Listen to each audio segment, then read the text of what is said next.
You wanted the best. You've got the best podcast. The hottest podcast in the world. The Chris Voss Show, the preeminent podcast with guests so smart you may experience serious brain bleed. The CEOs, authors, thought leaders, visionaries, and motivators. Get ready. Strap yourself in. Keep your hands, arms, and legs inside the vehicle at all times, because you're about to go on a monster education roller coaster with your brain. Now, here's your host, Chris Voss. I'm Chris Voss here from the ChrisVossShow.com. Ladies, you know when that strange lady comes in the studio and does the opera singing, that means the show has begun. Welcome to 16 years, 2,500 episodes of the Chris Voss Show. And that's it for me. Thanks, ladies and gentlemen. Good night. No, go to goodreads.com/Chris Voss, LinkedIn.com/Chris Voss, Chris Voss on the TikTokity, and Facebook.com/Chris Voss, and tell them Chris Voss sent you. Today we had an amazing young lady on the show. We're going to be talking about her insights and experience and how she's inspiring and helping people now. She has a book coming out September 30th. 2025. My God, we're almost to the end of the year. It is called Just Keep Going by Lynn Smith. We're going to find out about this amazing, beautiful children's books and how it sets to inspire not only children, but I guess some grown adults sure could use some help too. I've seen them on Twitter. Anyway, guys, Lynn Smith has coached hundreds of C-suite executives through their biggest communication challenges after anchoring for NBC News, MSNBC, and CNN Headline News. We had a bunch of those folks on. She founded Lynn Smith Media and Communications, where she helps leaders transform fear into fuel for success through the popular parenting podcast Stroller Coaster. I love that name. By Munchkin. That's also an interesting name. And the most loved baby lifestyle brand in the world, Lynn bridges the world of executive leadership and skills that she wanted to be sure our children learned in the classroom and not in the boardroom, because, you know, it's better to learn early. She lives with her husband, 2 sons, and dog Captain in Georgetown, South Carolina. Welcome to the show, Lynn. How are you? I'm doing great, Chris. How do I live up to that intro? I feel like I'm at a WWE match. I love it. Someone other than me wrote it, but I've had offers to do intros for people, and they enter the room, and now going through the doors is Lynn Smith. And I'm going to body check you and body slam you. Yes, yeah, let's do this, Chris. Let's go. She's wearing Armani or whatever. I don't want to offend you if I say the wrong designer name, but I'm just making up stuff here for jokes. So Lynn, give us your .coms. Where do you want people to find you on the interwebs? I'm at lynnsmith.com. I make it really easy for everyone. How'd you get that? Wow. Somebody else asked me that too. It didn't even cost me that much, but I did have to pay for it. Yeah. Well, I mean, you know, it's okay to pull a murder off every now and then if it's for a good cause. I'm just kidding. That's what I get for marrying a Smith. Oh, well, you know, is his first name Bob? Anyway, yeah. Actually, I used to have a guy who worked for me named Bob Smith. So just keep going. Give us a 30,000 overview. What's in your new book? Well, what I found coaching high-level executives, we're talking people at the top of their game. So they were struggling not with communication, which is what they hired me to make better. They were struggling with fears. And they were struggling with what I call the brain bully. It's that voice in your head, the inner critic, the saboteur telling you, you're going to screw this up. What if this goes wrong? All of these things. And I thought, well, why is this so pervasive with these really successful people? I knew I had one, but I didn't realize everybody has one. What if you have multiple voices in your head like me? Then you might be a schizophrenic. Oh. You might have deeper issues, Chris. That's not what the others tell me, though. They're trying to keep you out of the loony bin. The others. So I wanted to be able to teach what I teach executives in the classroom with young leaders. They're going to become leaders of the future. So we wrote this book, Just Keep Going, and it's all about little Mouse who goes through various scenes in the book, and he's facing things that scare him. And he's got friends along the way that remind him of the physical things you can do when you're afraid. Give yourself a hug, jump up and down, take deep breaths, and just keep going. And it's a message that I feel like we all need more. You mentioned this as well. Like, we need this message as much as our kids do. Definitely. I might need this more than the kids at this point. Being an entrepreneur, it's always, you're always. If you can't just keep going as an entrepreneur, you're going to go back to the W-2 life. Oh yeah, the W-2 life. That's what I call it. I'm a recovering W-2. I started my first company at 18, so I've lived this life, and I can tell you, sometimes even when it's the darkest end of the tunnel, the dark tunnel, the light at the end of the tunnel you're searching for, sometimes you just got to keep going. Except for in Metallica's case, where they have the song "Turns Out the Light at the End of the Tunnel is just a freight train coming your way." So I've seen that movie too. So why did you really feel this is important? Looks like you, Laura Gallegos was the illustrator on this for you. This is your first book, isn't it? It is. Yes. It was 6 years in the making. Wow. I felt it was so important because I've got 2 little boys and I wanted to be able to have something for them that they could have for their children that spread a message that would give our voice to the leader of this next generation. So many times leaders are holding back from saying something in a clear and concise way because they're fierce. Oh. So they're either overly complicating their messages. Let's synergistically optimize and all of the stuff that they want to sound smart, but they're doing that out of a fear of not sounding smart, and their outcome is what they're intending to avoid.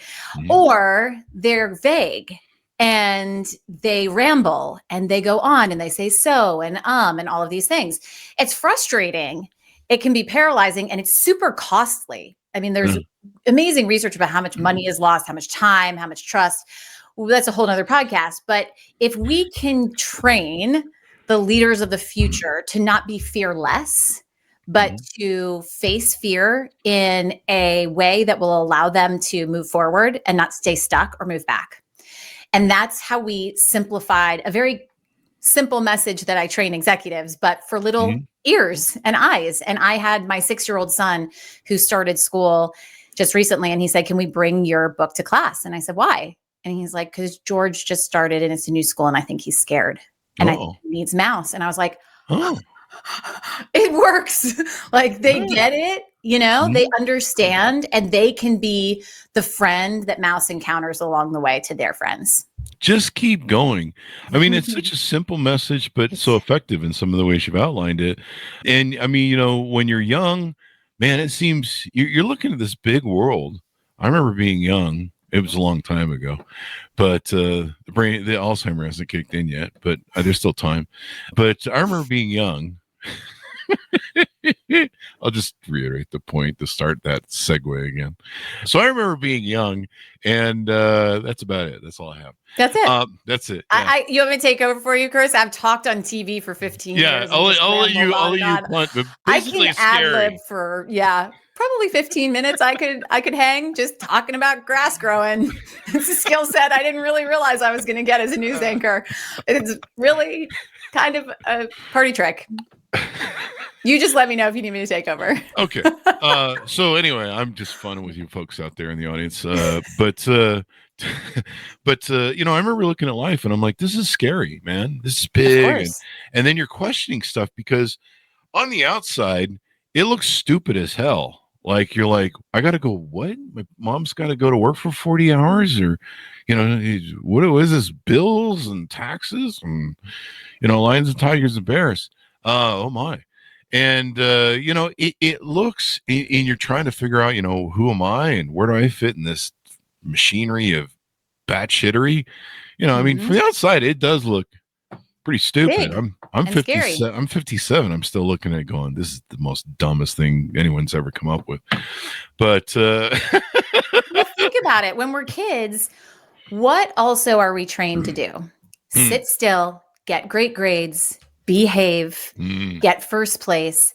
So we're breeding perfectionists. Yeah. So it wasn't surprising to me once I dug into what was actually happening that high achievers, entrepreneurs, high-level executives are paralyzed by perfectionism. Like, I need it to be perfect. But perfectionism is the only thing we know we'll fail at, yet we still strive for it. I'm guilty of it. I thought I needed to be perfect to be accepted as a news anchor. I would try and never stumble and all of these things.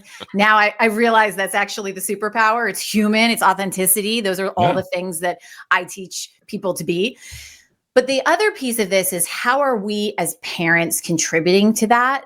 And even small micro conversations that we have with our kids, like, you didn't win your tournament, but you're going to win next time because you're going to win. And it's like, wait, no, maybe you aren't going to win next time. So it's like, well, did you work hard? Do you feel like you're getting better at it because you're working hard, not because your intended outcome needs to be first place?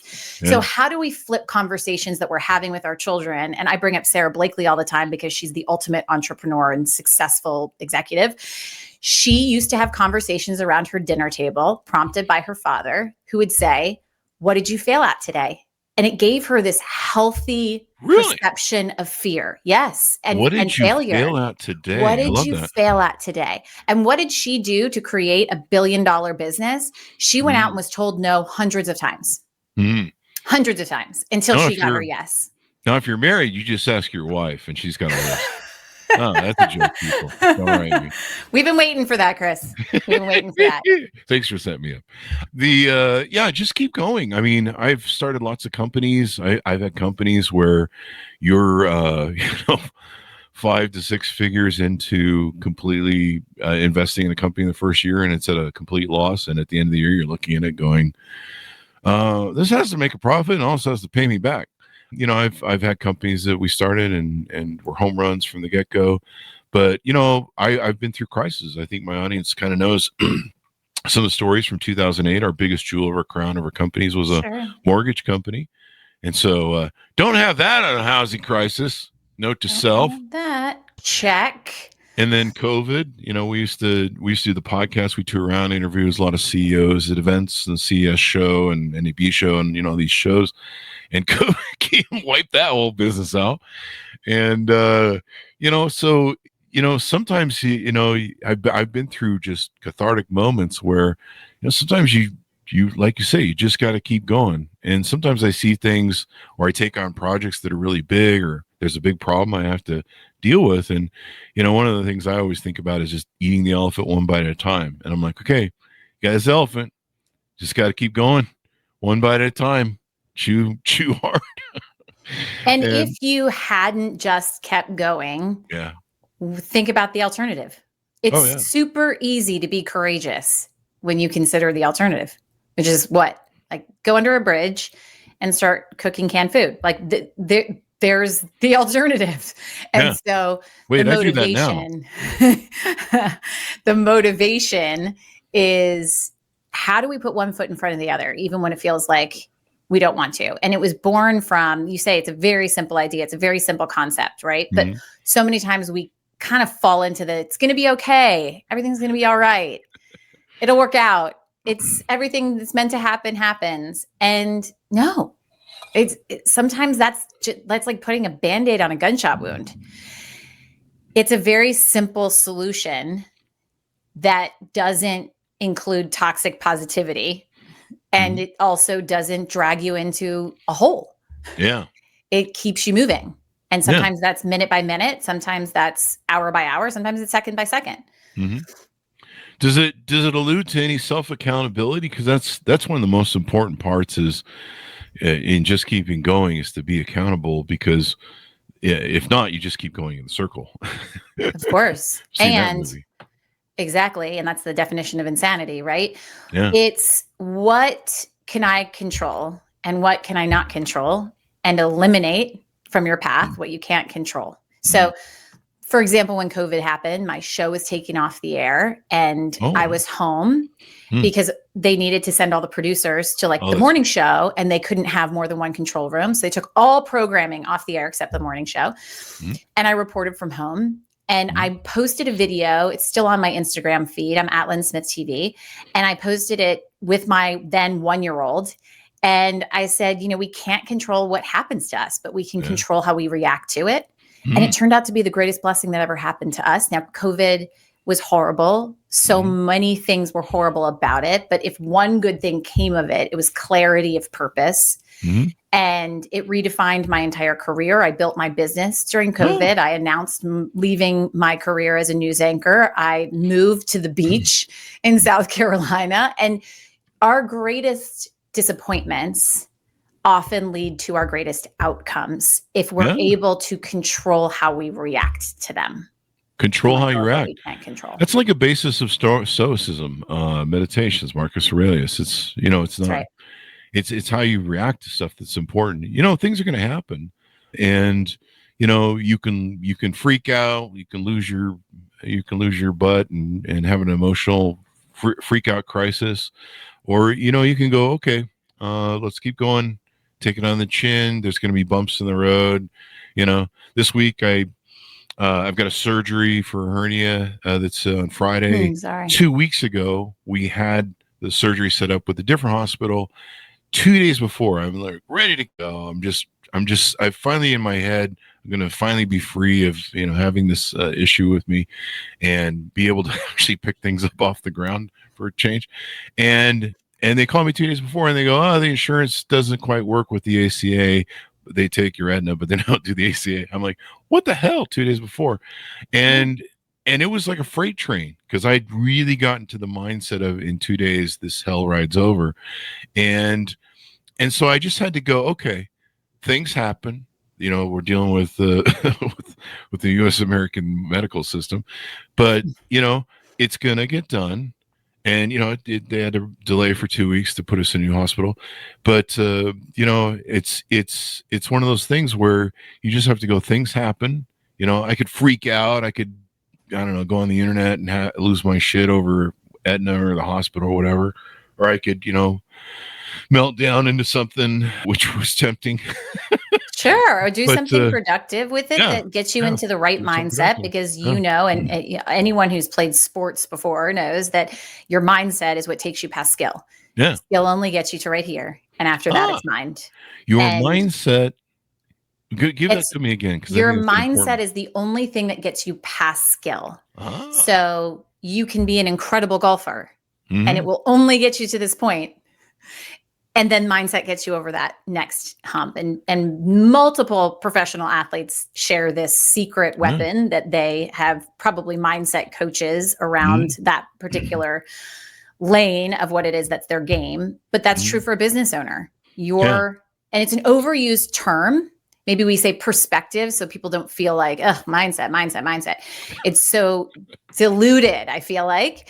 But the concept around it, if you don't believe me, then try it, because you'll see the results. It's impossible. It's the law of physics. It's energy. It's whatever energy you're putting out there is what things meet you at. And that used to be manifestation, and that used to be woo-woo and all of those things. Now there's actual science behind it, research behind it that shows it. So when you start living that way, you see the difference. And I throw out a caveat, because there might be some people listening or watching saying, like, I call BS on this. I just lost someone close to me and I can't just keep going. That's not just the solution. And I do say, this is not for the loss of a human connection, because it's very different than losing a book deal, losing a job. And losing a job might fall into that category of losing a human connection, because a lot of people have their personal identity and their livelihood dependent, obviously, on that job. But it's an important reminder in the things that you can control and make sense of. There is a different job out there that you are meant for, if you can get your mind in the place where you can take actions that will lead to the interviews, that will lead to the closes, that you are able to articulate your value in, that you're not mumbling and fumbling around because you're so upset.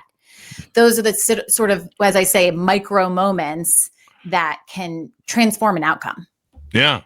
And you're right. It really depends on how you respond to that. Yeah. So the 2008 crisis taught me a lot. Losing everything kind of does that.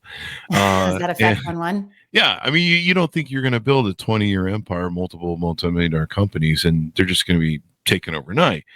But, that's life. And I should have been better prepared for it, maybe, and not in a euphoric state that, I got this coasted. But you learn to deal with those things. Now, when I have crises like COVID, I learned to sit down and look at my assets. So it's kind of a place of gratefulness. And I go, okay, what do I got? What do I got? And that's what we did with COVID. We sat down and we looked at what are our assets. And a friend of mine had posted something on Facebook that resonated with me. And he said, look, and this is when, we were just going off the rails and nobody had any idea which way this is going to end. Apocalypse Now, 48 hours later, the movie Zombieland. No one knew what was going to happen. It was totally off script. Of course. And so people were panicking. And my friend said, here's what you do in this moment. You do one of two things. You either be a lifter or you find a lifter. And that's what you do. And so we changed the format of the show in 2020 and decided to talk about everything other than the techno Silicon Valley crap we talked about the first 10 years. And because of COVID, it's like, no offense to your original listeners who have been with you from the beginning. They put up with us. I think more have come on board since, but it was like, values are changing. Like, who cares about the iPhone 4, the iPhone 5 or whatever it was at the time when, people are dying and your family and your family friends can be gone. You can't even visit them in the hospital with their hand. And so, that was one of those moments where you just had to keep going. And I remember looking down and going, okay, what are my assets? Looking them over, going, okay, I have a podcast. It's very influential. I'd rather be a lifter than someone who has to lift or find a lifter. I'm not really a follower. And so I'm like, well, we're going to try and do this. And the first few episodes are really hard because I felt like 2008 was just punching me, and we lost hundreds of thousands of dollars of gigs that we do a year. And just watching it go up in smoke, just like every couple months, it was like, yeah, this show's canceled. This show's canceled. And so, coming from that place of gratitude, like you say, looking at what you have and having a perspective of like, okay, what can I build with this? I learned this in 2008. I got some sticks here. What can I build? Mm-hmm. And how can I help others? And, that's the crux to being an entrepreneur is, and any business, how can we improve the life of others through a widget or a service or something like that? And we're paid usually in direct proportion to the quality, the value of that service to the community. So, yeah, it's, I really love the message you're sending on the book. Thank you. And I think that right now we probably need this message more than ever. 2025. Does anyone turn on the television? It's like, just something going on. Just keep going. Just keep going, everybody. Yeah. But also, our children are less connected than ever. And that loneliness can lead to feelings of hopelessness. And if we can replace that with some accountability, some self-worth and solutions, then imagine the leaders of the future, the entrepreneurs of the future, people that are going to be creating the widget, solving the problem, and they're going to be able to, there's going to be more of them. I mean, the world would be a better place with more entrepreneurs, I feel. Yeah. And imagine what is possible when we actually raise them to be one. Yeah, I mean that's kind of the future with AI. I think what we're really going to excel at is training each other, teaching each other, learning from each other. I mean, that's the one skill that we have, unless you can fact check with AI. But I say, presence capital is the currency of the future. So AI can replace pretty much anything, but it can't replace human energy yet. Don't get any ideas, Sam Altman, but it can't replace human energy. It can't replace the feeling that you can evoke when you walk into a room. And it can't replace the influence that you can have on someone purely on how you make them feel through your presence. And that's directly linked to your energy and how you walk in and how you open your mouth and how you speak, all of those things. So if there's one thing to invest in your life right now, it's your presence capital. Yeah. Double down on it. I'm still trying to fix my past capital, but the judge says we'll settle that case next week. I don't know what that means. I get one of my 6 ankle bracelets off tomorrow. I'm really happy about it. Anyway.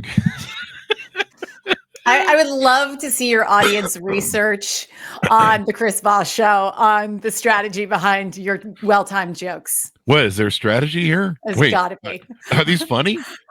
It's gotta be. And the laugh is right on point. I love it. Yeah, thanks. I've done that. I've done one or two shows.